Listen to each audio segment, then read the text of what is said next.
In so we've been working on writing our information books, and we should be pretty close to being done with them. What we need to be working on now and today, we're gonna teach you how to add transition words to create cohesion across your writing. Parts of our writing need to be linked with one another before, so they need to be linked with what happened before it and what comes next.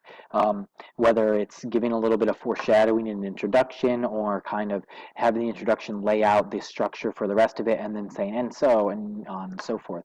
A great tool to use in coming up with these transition words is one just kind of naturally doing it as you speak.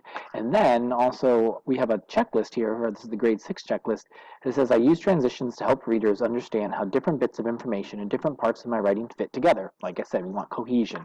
I use transitions to help connect ideas, information, and examples, so we're connecting our ideas together, cohesion, and to imply relationships such as when material exemplifies, adds onto, or is similar to, explains, is a result of, or contrast. So these could actually all be transition words. I use transitions such as, now these are examples right here. For instance, such as, similarly, therefore, as a result, in contrast to, and on the other hand. So whether we're comparing or similar to, similarly. All right, so we want to try and maybe use some of these transitions in our own writing. Let me show you how I might do that in mine. So I have this section here. It says responding to flipped videos. What do you do in class? If students are watching video lectures at home, the question arises, how will they spend class time? Well, to start out, in a flipped classroom, I would recommend they do their homework. For example, wait a minute, is that one of them? For instance. So maybe instead of for example, I can use for instance, because I don't use that often. So I'm going to say for instance. That doesn't mean that for example is a bad transition word. It means that I'm going to try and take a risk and do something new to improve my writing. And that means that also, since for example is one I like to use, I can use for example and for instance interchangeably. They seem to be pretty much the same. In math class, for instance, in math class, you might spend a 40-minute class lecturing and assign problems out of the book or a worksheet for practice.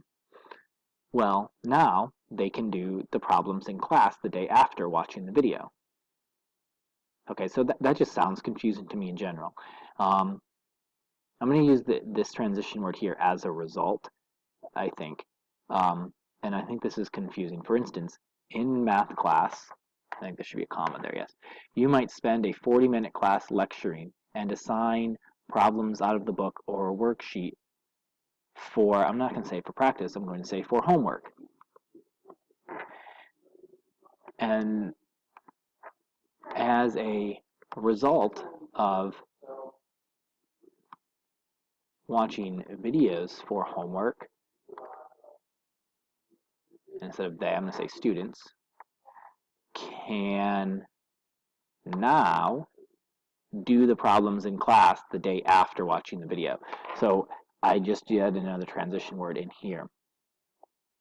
Have you ever had a parent write a note about a homework saying they couldn't figure it out? So I don't even have a transition at this. I just kind of ask a question. I could easily put a transition connecting it here. I want to add additional information, so I would come back and, such as, therefore.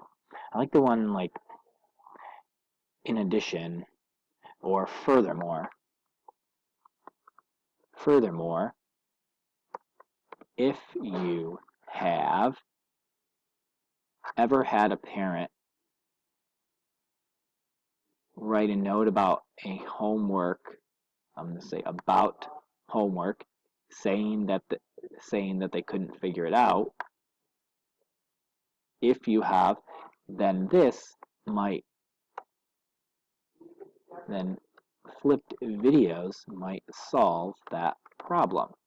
So you can see I added another transition word. Your job here is to go back, reread your writing, and make sure you're adding in these transition words, whether in the middle of a paragraph, whether it be at the beginning of a paragraph, the beginning of a section. You want to be adding in transition words intentionally to help connect your ideas and create cohesion in your writing. So that's what your job is to do, is to make sure that you have transition words in your writing. You can come up with your own, like I did with furthermore. You can use the list we've used before in class. You can also just use the checklist right here and use these examples and try to insert them into your writing to help connect your ideas together throughout your book.